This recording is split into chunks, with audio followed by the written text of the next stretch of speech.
Madame les députés, Calvez, vous avez à nouveau parlé d'intelligence artificielle et vous m'avez demandé quelle était la place de la France en la matière. La France a absolument tout ce qu'il faut.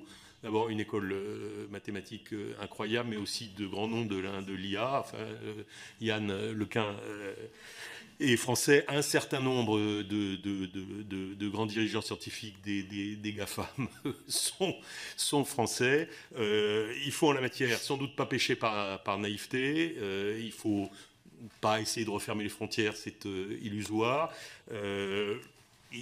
Là, je ne réponds pas en tant que président du HCRS, mais enfin, à nouveau, il se trouve que j'avais participé à la mise en œuvre du plan IA à l'époque qui avait été consécutive au rapport de Cédric Villani.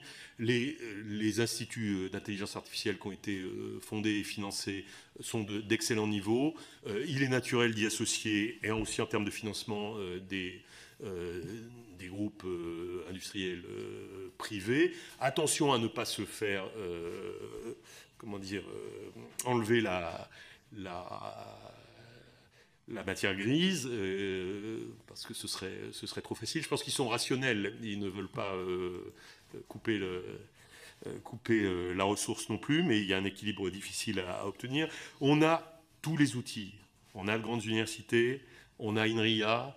Il va falloir être vigilant et fort. France 2030 est là pour ça, entre autres. Est-ce que nous, à un moment donné, dans les études transversales qu'on doit faire, il faudra faire une étude sur ce sujet-là? Pourquoi pas? C'est sans doute un petit peu